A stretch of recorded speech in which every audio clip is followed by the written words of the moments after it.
Olá, eu sou o Rogério Martins e está começando mais um programa Conecta aqui na TV Cultura Litoral. Hoje temos a honra de ter aqui no Conecta um político que tem feito um grande esforço para colocar de pé projetos muito importantes para a nossa cidade.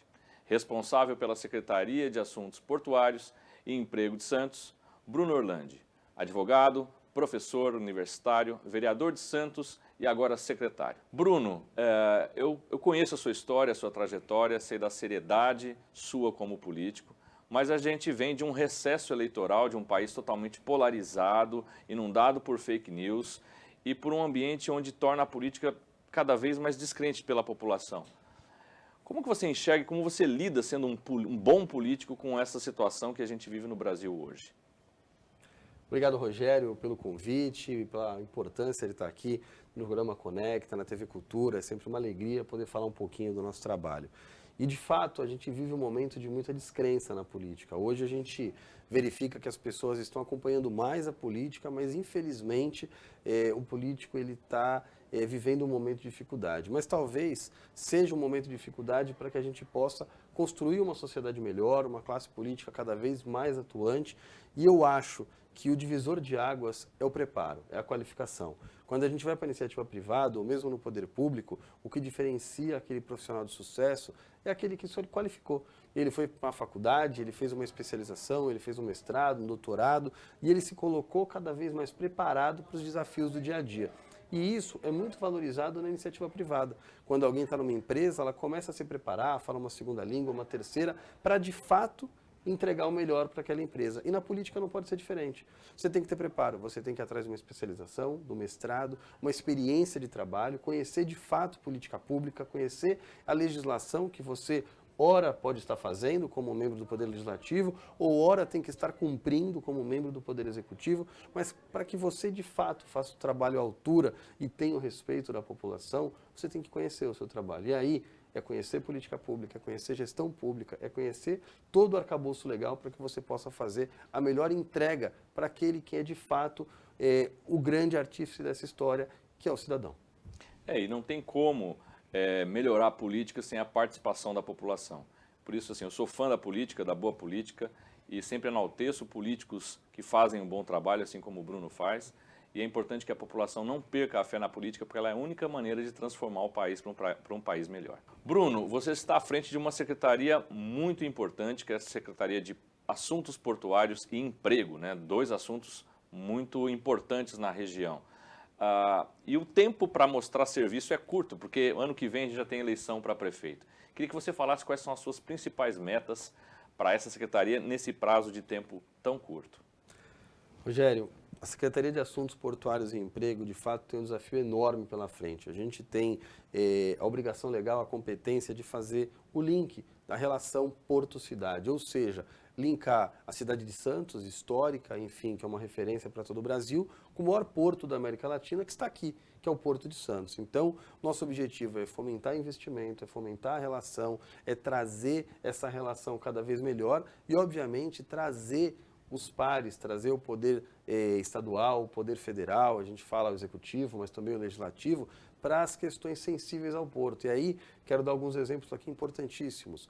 Entrada da cidade. A gente precisa de uma terceira pista de ligação. Ela não fica pronta em um ano, mas nós temos que trabalhar o máximo que der para que a gente tenha o início desse trabalho resolvido, porque aí depois é obra. Então, essa ligação seca, ligação Planalto, Baixada Santista, tem que acontecer para ontem. A gente já está com a entrada de cargas aqui estrangulada e também o turista, também o cidadão santista que vai trabalhar em São Paulo, que viaja com a sua família aos fins de semana.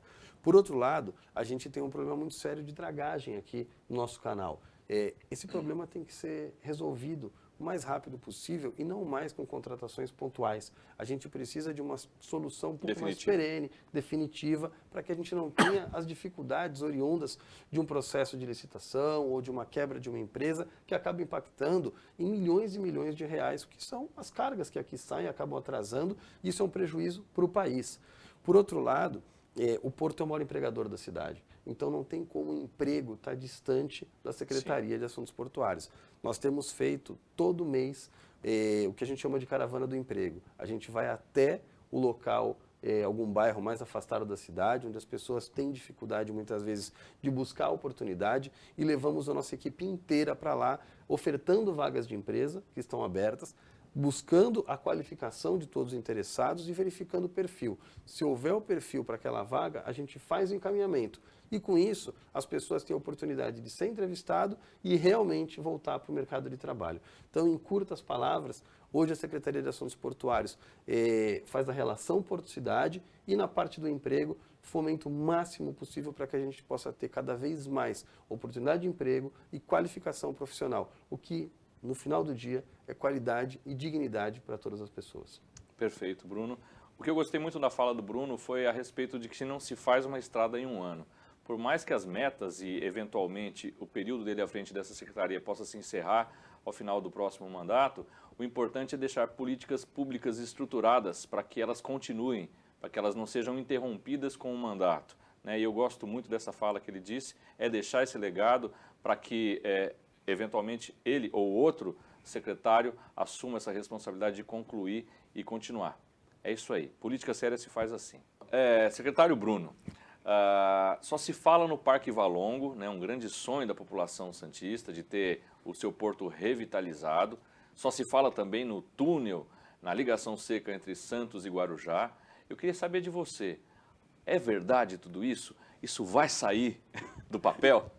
Vai sim, Rogério. Isso é uma pergunta que aflige toda a sociedade santista. A gente sabe que o túnel Santos-Guarujá tem uma espera aí de quase 100 anos, o Parque Valongo de mais de 30 anos, mas de fato vão sair. O Parque Valongo já tem um TAC assinado, o Ministério Público, a Autoridade Portuária, a Prefeitura de Santos e a empresa Cofco, que mediante um investimento alto aqui no Porto de Santos, teve como contrapartida 15 milhões de reais para revitalizar o Armazém 4 e a construção de uma praça com acesso à linha d'água, ou seja, a população santista hoje, aquele avô, aquele pai que quer levar o seu filho, o seu neto, para ver o Porto de Santos de perto, vai ter possibilidade, Bacana. Porque agora ele não tem. Então, a partir deste novo projeto, do Parque Valongo, ele consegue. E aí, os outros armazéns já estão previstos no TAC com a realização, confecção, pela autoridade portuária ou, eventualmente, algum outro partícipe que ela possa transformar em investimento, algum tipo de arrendamento, outro trabalho que seja realizado. Então, o Parque Valongo é uma realidade, essa primeira fase já iniciou e a gente entrega as obras em julho do ano que vem. Então, esse está definido. Julho do ano que vem. Julho Tem do ano que data vem. para entregar. A primeira fase já anunciado, enfim, isso é um fato. Túnel Santos-Guarujá. Sonho antiquíssimo, todo mundo tem essa vontade. Durante muito tempo o desafio foi recurso. Hoje a autoridade portuária tem algo em torno de 2 bilhões em caixa. Você já consegue iniciar o projeto, montou uma comissão com membros da Prefeitura de Santos, da Prefeitura do Guarujá, autoridades do setor, representantes de agências, a Marinha, enfim, inúmeras pessoas que estão hoje nessa comissão para que possam superar todos os desafios. E qual que é o objetivo? Fazer a entrega de fato do túnel. O governo do estado de São Paulo também se prontificou a auxiliar, tem vontade, ou seja, o momento é muito bom. A gente tem a convergência de ter um ministro que é da cidade, que foi prefeito de São Vicente, governador de São Paulo, é sensível às questões portuárias. A gente tem um secretário nacional que é de Santos também, um exímio técnico. No governo do estado, nós temos um ex-ministro de infraestrutura, conhece muito e tem a vontade de fazer avançar o túnel Santos-Guarujá. O ex-prefeito de Santos, deputado federal, conhece a realidade e tem lutado muito, ao presidente da Frente Parlamentar de Portos e Aeroportos. E o prefeito de Santos, o Rogério, que de fato vem numa continuidade do governo anterior. Ou seja, todos os esforços estão convergindo para a realização, de fato, da construção do túnel Santos-Guarujá. Então, na minha expectativa é que de fato aconteça. A gente tem feito muito trabalho, as reuniões são semanais para que a gente possa, de fato, colocar todo o esforço e foco necessário na realização deste novo trabalho de política pública que agora, desta vez, sai do papel. Perfeito. Bom, população então pode ficar tranquila, que tem até data já para a primeira fase do Parque Valongo, em julho do ano que vem. Então, dessa vez, esses projetos sairão do papel e eu confio, porque realmente o ambiente que se tem criado no entorno de todas as autoridades citadas pelo Bruno fazem a gente acreditar que dessa vez isso vai acontecer. Bruno, a questão do emprego está dentro da sua secretaria, né? A gente tem visto um foco muito grande sendo dado ao Porto, óbvio, é o maior empregador, mas quais são as políticas efetivamente realizadas na sua gestão para aumentar a oferta de emprego na região? A gente vive um drama social pelo país todo, aqui não é diferente, mas a gente sabe que é o emprego a grande solução para esses problemas. Quais são as principais medidas tomadas? Vamos lá, nós temos alguns trabalhos, Rogério, nesse sentido. O primeiro deles, obviamente, são investimentos na área portuária, no setor de logística, infraestrutura. A gente sabe que a construção, ela fomenta muito o setor e, obviamente, quando você fala de infraestrutura portuária, muito mais. Em breve, nós temos algumas entregas aqui de terminais novos na cidade, que, após a construção, também vão empregar trabalhadores da área portuária, seja na parte de gestão portuária, enfim, administrativa, até operacional. Então, isso vai acontecer e muitas vezes aliado até uma qualificação que é a tecnologia. Por outro lado, nós temos um trabalho que é o Centro Público de Emprego que qualifica a mão de obra. Ou seja, a gente recebe muitas vezes a pessoa que quer voltar ao mercado de trabalho e não tem qualificações adequadas para isso. E neste momento a gente oferta o curso e já prepara muitas vezes até para algumas vagas que têm alguns requisitos pré-estabelecidos. E a gente consegue muitas vezes 100, 200 vagas por semana. Nós temos um Centro Público de Emprego que fica aqui no Poupa Tempo de Santos. As pessoas podem ir até lá, horário comercial, sábado pelo período da manhã também, e tem o atendimento a todo o público. Então hoje nós temos uma perspectiva muito grande. E por fim, a área continental de Santos, um trabalho a longo prazo, onde tem a relação porto-indústria. Nós sabemos que no mundo inteiro, as indústrias que ficam perto do porto têm um preço de mercado no seu produto muito mais barato, porque a logística ela é menor e isso impacta diretamente no preço. Nós temos um trabalho fortemente voltado à instalação futura de uma área de porto-indústria na área continental de Santos, e temos trabalhado bastante para tentar estabelecer ali uma zona de processamento de exportação, ou seja, incentivo fiscal para exportação. Com isso, a gente tem o objetivo de gerar um grande polo empregador na área do município de Santos, mas com absoluta convicção para a Baixada Santista como um todo.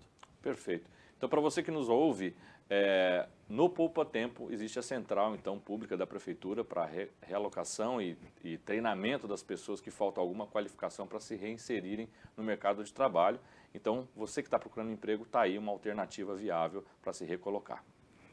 Bruno, desde que eu me mudei para cá e passei a viver nessa região há cerca de 3 anos, eu vejo como a região metropolitana se desenvolve de maneira peculiar em cada cidade. Ainda me espanta um pouco a falta de integração entre as cidades, né? E principalmente, apesar de existir um órgão para isso, que é o Condesb, a população sente pouco essa integração. Como mudar isso? Eu sei que é através do túnel que está surgindo e que vai ligar Guarujá a Santos, existe aí um papo muito bem encaminhado com a Prefeitura do Guarujá. Queria que você falasse um pouco disso para a população. Verdade, Rogério. De fato, a gente tem esse desafio à frente e precisa avançar muito, sim. Você deu um bom exemplo aqui, que é essa relação com o município do Guarujá, por conta da construção do túnel Santos-Guarujá. Obviamente, o túnel tem a desembocadura e a embocadura numa margem na outra. Então, os municípios têm que se falar. O recurso vem do governo federal, a autoridade portuária aqui de Santos está propiciando essa comissão e a gente acaba conversando diuturnamente. Esse é um exemplo de ação regional. Ação metropolitana. A Baixada Santista, ela tem aqui por volta de 1,5 milhão de pessoas e que transitam diariamente. Tem gente que mora em Santos, em Praia Grande, trabalha em São Vicente, mora em São Vicente, trabalha em Santos, Guarujá, e esse tráfego de pessoas é importante se destacar que tem que ter qualidade. Sim. Um outro exemplo nesse sentido é o VLT. O VLT hoje liga Santos a São Vicente, mas precisa ser ampliado para Praia Grande, precisa ser ampliado pelo Guarujá, e é importante destacar que a gente tem feito a previsão dentro do túnel Santos-Guarujá da passagem do VLT, ou seja, existem inúmeras ações que impactam toda a Baixada Santista, ações como segurança, ações como educação, enfim, inúmeras, saúde é um exemplo disso. Sim. Nós temos aqui no município de Santos hospitais de alta complexidade, de média complexidade, onde a competência é do governo federal, estadual, mas estão centralizados aqui. E muitas vezes as nossas unidades de saúde, de atenção básica, recebem pessoas de outras cidades, porque aqui estão. E tem que ser, a gente precisa. Talvez o repasse de recursos, uma estratégia de gestão pública possa ser melhorada e deva ser melhorada. Sim. Agora, ações estratégicas metropolitanas são absolutamente necessárias para que a gente possa avançar na qualidade de vida das pessoas. Perfeito. É natural que o cidadão queira uma integração, porque ela favorece a segurança, a sensação de segurança, né, e uma igualdade entre as regiões, para que não hajam tantas migrações, atos de violência, que ora a gente vê numa cidade, ora em outra, Então, é uma região que já foi muito rica e precisa voltar a prosperar. Por isso, o empresariado, de modo geral, sempre bate muito nessa tecla de que a integração e tornar a região efetivamente metropolitana é muito importante para todos nós. Recebemos hoje aqui no programa Conecta o secretário de Assuntos Portuários e Emprego de Santos. Você que acompanha o nosso programa pode acompanhar todas as segundas-feiras após o programa Roda Viva ou no nosso canal do YouTube, youtube.com/TV Cultura Litoral. Até a próxima!